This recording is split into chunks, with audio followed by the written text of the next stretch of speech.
If you are a freelancer or consultant trying to decide between project-based work and retainer agreements, this video will help you understand the actual trade-offs instead of the oversimplified advice that retainers are better. Both models have real advantages and real problems, and the right choice depends on the type of service you deliver, the clients you serve, and how your operations are structured. A retainer is a recurring agreement where the client pays a fixed amount each month for an ongoing scope of work. Project-based work is a one-time engagement with a defined start, end, and deliverable.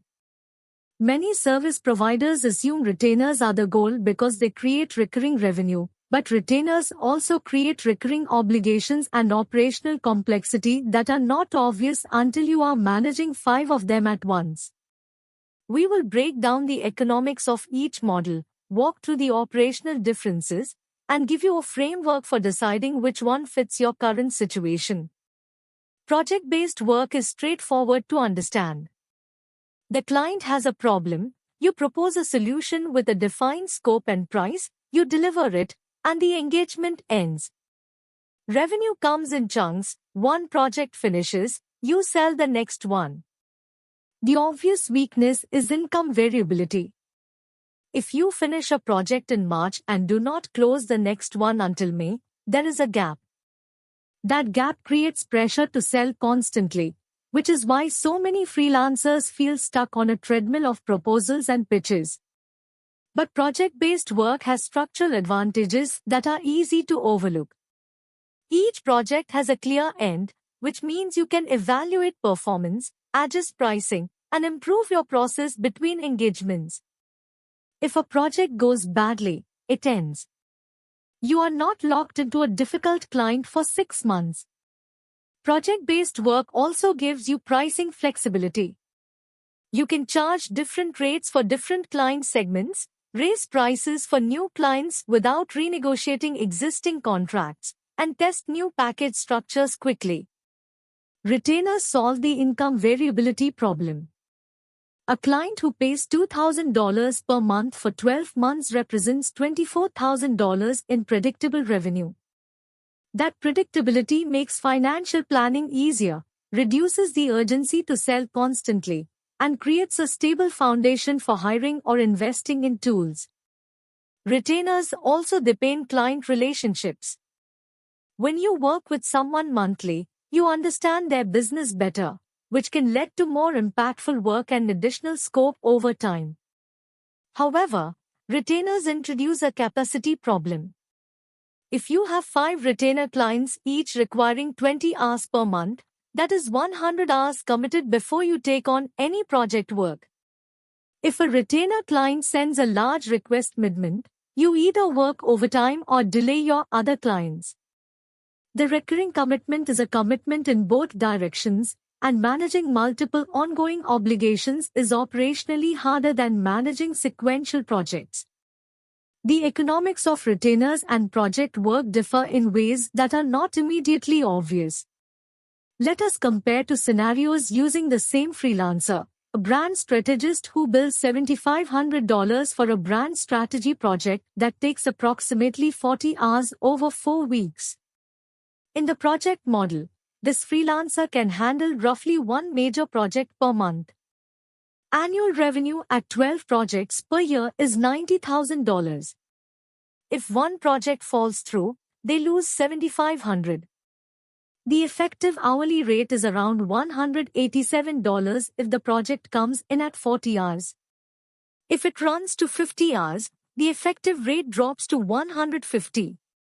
Now consider the retainer model. The same strategist offers a monthly brand advisory retainer at $3,000 per month for 20 hours of strategic support. At 5 retainer clients, monthly revenue is $15,000 and annual revenue is $180,000. That looks better until you account for the reality that retainers tend to consume more time than the agreed hours. Client emails, check-in calls, and small requests that do not feel like billable work add up. If each retainer actually takes 25 hours instead of 20, the 5 clients consume 125 hours per month. the effective hourly rate drops to $120, which is lower than the project-based rate. This is the retainer trap. The revenue looks higher because it is recurring, but the margin can be lower because the time commitment creeps beyond the stated scope.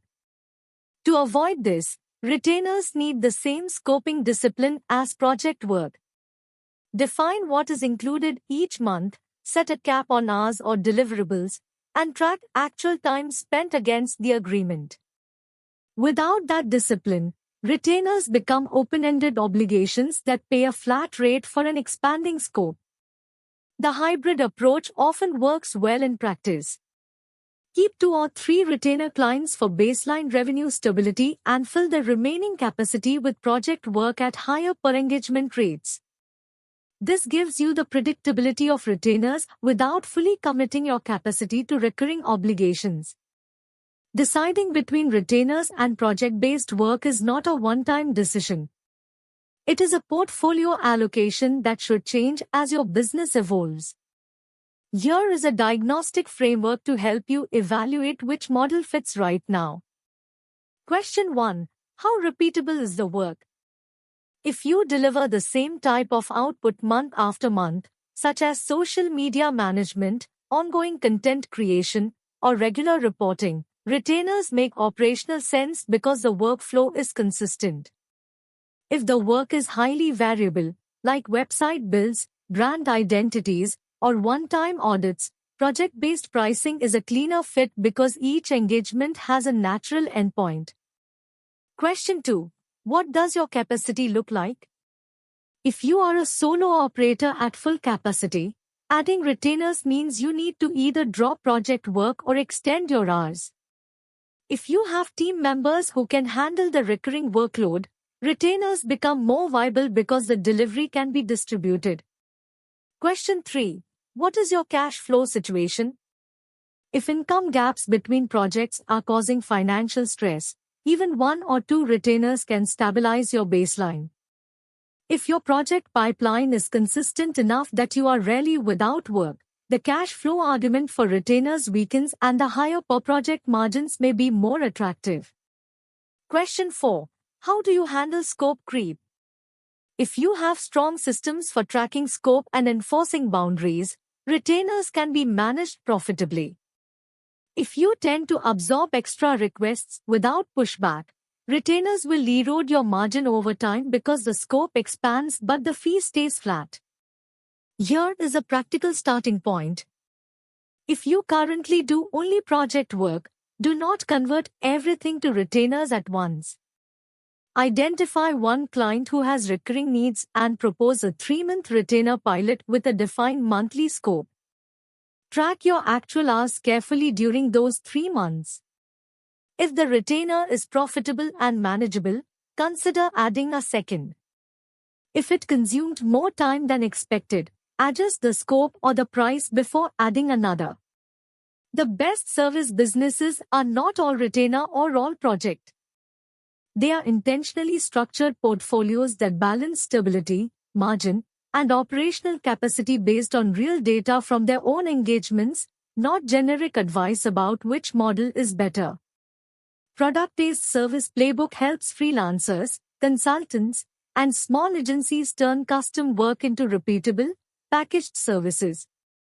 The channel explains pricing, scoping, delivery systems, onboarding, retainers, margins, and processes for building a service business that scales without trading more hours for more revenue. This video is general service business education, not a guarantee of revenue, pricing power, clients, retainers, margin, reduced workload, or business results. Outcomes vary by niche, skill, positioning, demand, delivery quality, client needs, and sales. Process.